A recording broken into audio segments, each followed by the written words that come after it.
I drove high every day. It was just another day for me. However, I must have been extremely high that day and I fell out while driving. When I did, I hit the gas and then I popped a curb. I took out a telephone pole, then I hit a dumpster after spinning. I pushed that 20 feet, and then I pinned the car up against the loading dock, and then the car caught on fire. I was completely out of it. I had 28 broken bones. My head was shattered. I had brain bleeding and brain swelling. However, my passenger, my dashboard was on top of him, but they got him out before the car exploded. And that, however, was my boyfriend for 11 and a half years. In surgery, he passed away from internal bleeding. And they charged me with manslaughter in the second, vehicular manslaughter in the second, and a DUI. That's Ariel. She has had a very traumatic life. And she was just recently released from prison. And she wants to share her story. I'm Yulon Jones. Join me today as I talk with Ariel and take a seat at the curb.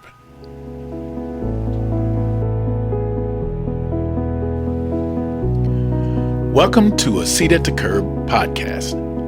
I'm Yulon Jones. Each time we're together, you get a great opportunity to hear what it feels like from a homeless perspective. Join me today as I sit with Ariel. You will hear some raindrops hitting the window, but I hope you're not too distracted. How are you? I'm very well. How has life been going?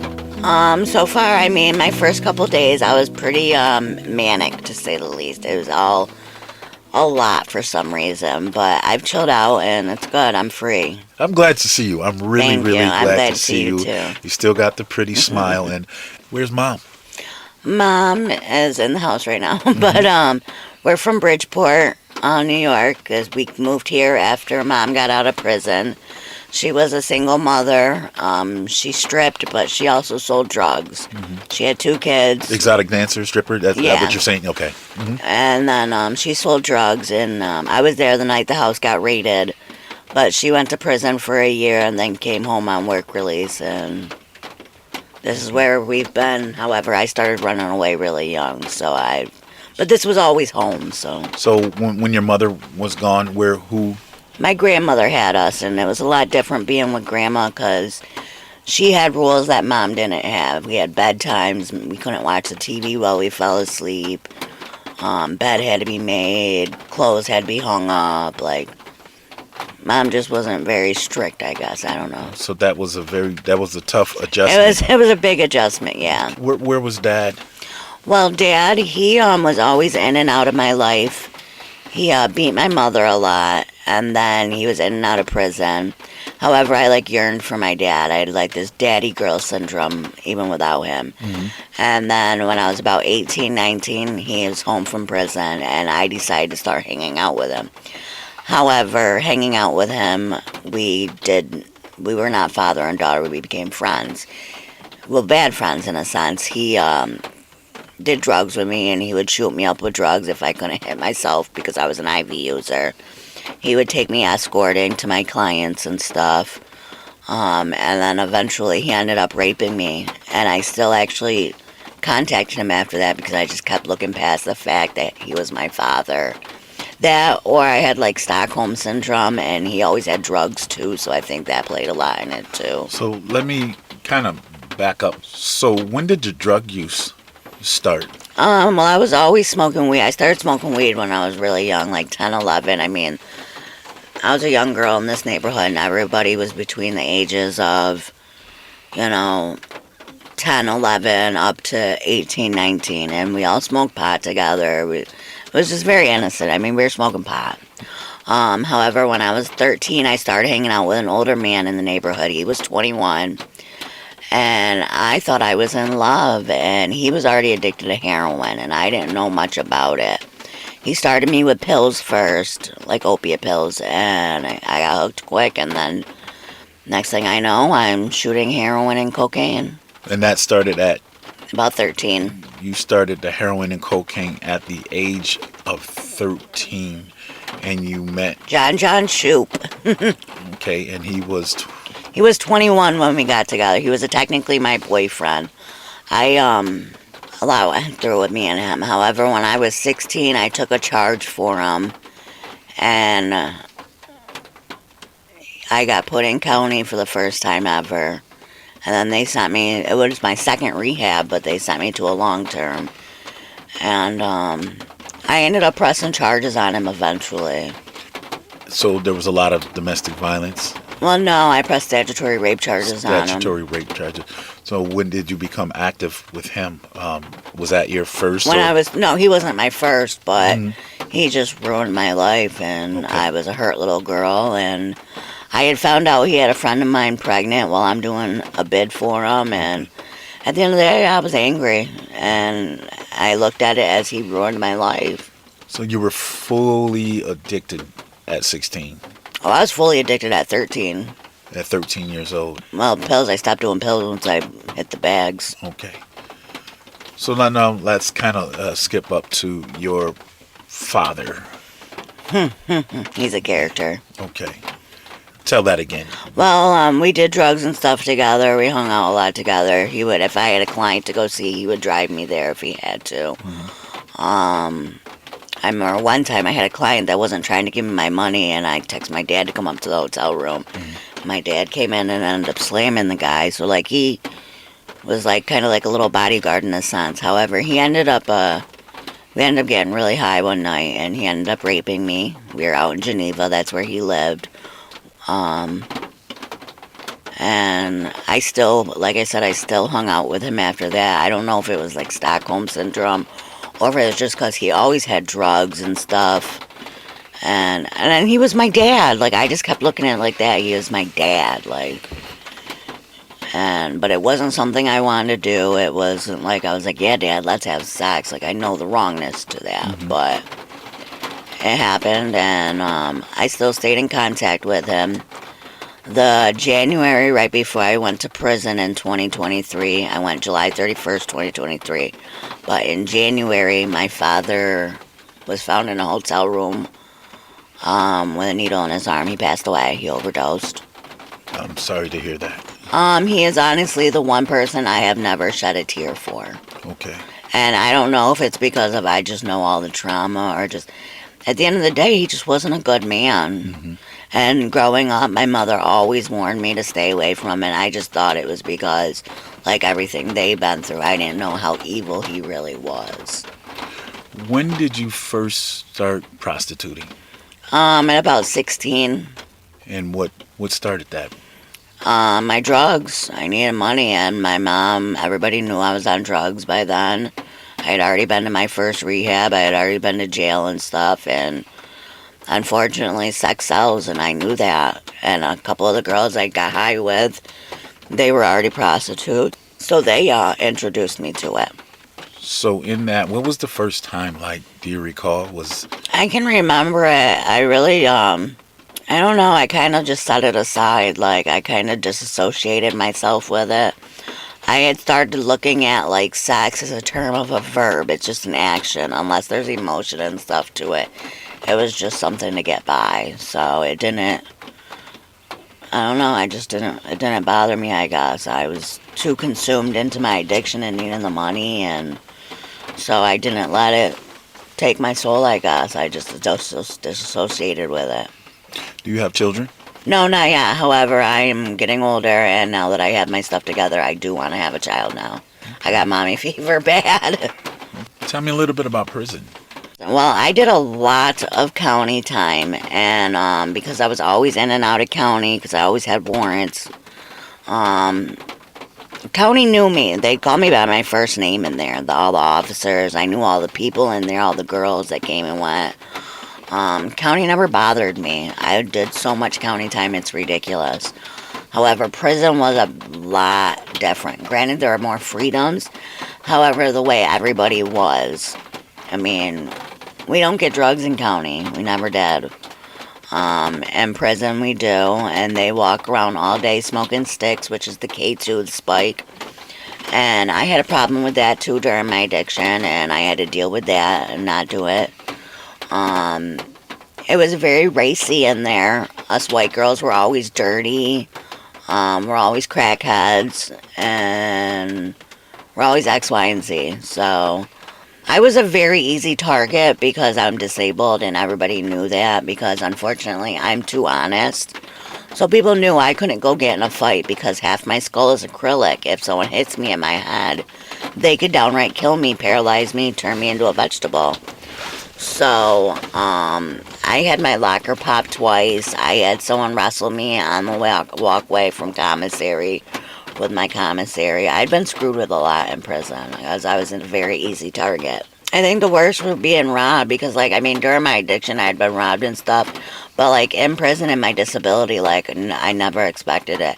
And, I'd understand if it was, somebody that could, chase the person or, do something. But they went after a girl with a walker who literally, when I tried chasing the, and we had transits there. When I tried chasing the boy, I couldn't catch him. But I tried my damnedest.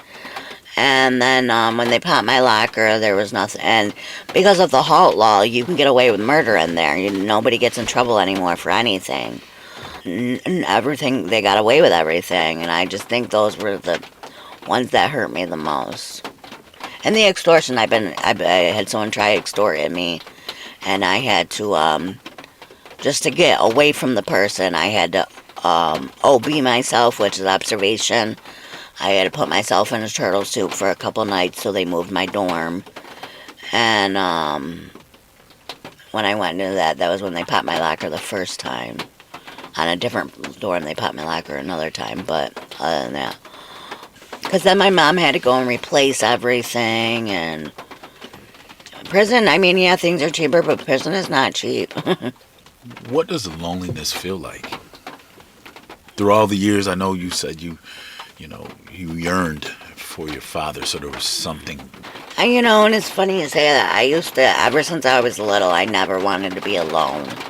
Even in my, very adolescent, early, And, I don't know why. I could never, that's something I still have to look into. I always felt like I either needed somebody there, either it be a boyfriend or I wanted, a family member close by, or it might have to do with always having family when I was younger, so when something was missing, it, tugged at me hard. However, I don't really know why I was like that. That's something I haven't fully looked into yet, I suppose.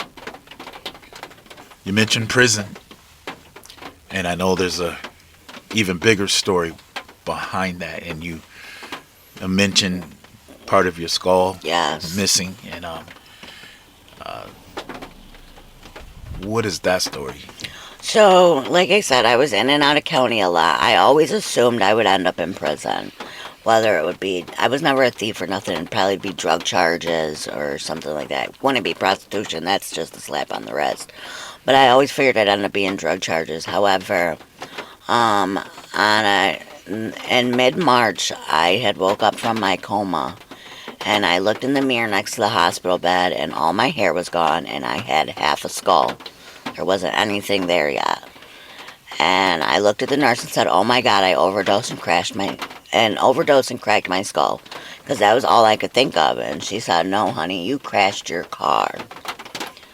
And on December 26, 2020, I drove high every day. It was just another day for me. However, I must have been extremely high that day, and I fell out while driving. When I did, I hit the gas, and then I popped a curb. I took out a telephone pole, then I hit a dumpster after spinning. I pushed that 20 feet, and then I pinned the car up against the loading dock because I was on Erie Boulevard and University. It's like a business district. And then the car caught on fire. Luckily, there was a AAA man right there. So he had to get me out. I was completely out of it. I had 28 broken bones. My head was shattered. I had brain bleeding and brain swelling. But he had to put me out first because I was on fire. However, my passenger, who was in the car, another pedestrian had stopped, who also had a fire extinguisher, was trying to get him out because he was conscious and awake. However, my dashboard was on top of him, so they had a little more trouble getting him out, but they got him out before the car exploded. And that, however, was my boyfriend for 11 and a half years. And in surgery, he passed away from internal bleeding. And they charged me with manslaughter in the second, vehicular manslaughter in the second, and a DUI. And some misdemeanors, dude. But, yeah, so that's what I ended up going to prison for. I was looking at 5 to 15. However, my mom she did get me a very good lawyer. I will never deny that. Eileen Walsh, phenomenal lawyer. I was guilty. There was no denying it. However, what was my excuse for driving high? Well, other than I loved the boy or not, he beat me on a daily basis, and he wasn't my first abusive person. I've been through a lot of abuse. Between my dad, other boys I had messed around with, I'd been raped a few times. So, we did a DV trial, a DVJS trials, like the initials for it. And a week before we started the trial, the judge gave me a final offer, and he said he'd give me 1.5 to 4.5. And I had 30 days to get my affairs in order, and then I had to go into custody. And I took it, because if I lost the DVJS trial, I was going to get a 2 to 6. If I won, I was getting a 6-5 split, 6 months counting, 5 years probation with an ankle bracelet. However, my attorney, this was her first time ever doing one of these trials, and she did some research on him, obviously. And another girl that did it had more proof of domestic violence than even I did. And I still had a lot of proof too, and she had lost. So when they gave me that last offer, I took it and ran with it. And I did 3 years out of my 4.5. They hit me at my first board, which I knew they would, for 16 months. My second board, I did not think I was going to get hit. Because I did everything right in prison. When I say I did a 180 change, I did. However, I have a very bad past, and because I absconded from probation, not on this case, so many times in the past, they had hit me again for a year. However, I had made my CR, and I got put on immediate release with all the prison overcrowding and understaffing. We were very understaffed because last February 25, New York State correctional officers went on strike, and we had to have National Guard come in, and we were all on complete lockdown because we had no officers. So we still have National Guard there. They'll be there probably for a couple more years. It's very understaffed. My prison alone, which was Albion, had lost 268 staff members. I'm give or take. So it was tight. Listening to Ariel's story is very heartbreaking. And to some, it may even seem a bit dramatic. But I can assure you, this has not been staged. She was not told what to say or what not to say. But this is another reason for all of us to pay attention to these stories, because they're not all the same. Some of these stories are not for the sensitive. But I can promise you once again that it's real. Ariel, too, has a big heart. And she has ambition. She has love to give. And she wants to give it. She wants to receive it. The stories that she has told so far can't be made up. The trauma that she has experienced throughout her life is deeply heartbreaking. And I think we should pay extra attention and understand that she just didn't end up on the streets. that it started somewhere. And it started very, very early in her life. So many different things have happened to her. And it's extraordinary to see that she still has a smile on her face. And that she still has hope. And that she still wants to be better. And she wants to make amends. And she wants to be a productive member of society, even though she has also done some very wrong things. And she has broken hearts. But she understands what it feels like to be homeless. And she can share a story or stories of what happens to people that are homeless. Which is why we have to do better as a community. To do something better, to have something for these young people who have nowhere to go, that are struggling to find a place to live and find themselves in unlivable situations. Let's reach out and let's make a difference and let's be the change. You've been listening to A Seat at the Curb. A Seat at the Curb was created and produced by Ulan Jones. Audio engineer, Tom Zaradnik. All rights reserved, 2026. I'm Ulan Jones. To reach me, simply go to rescuemissionalliance.org. That's rescuemissionalliance.org. Hey, Rev!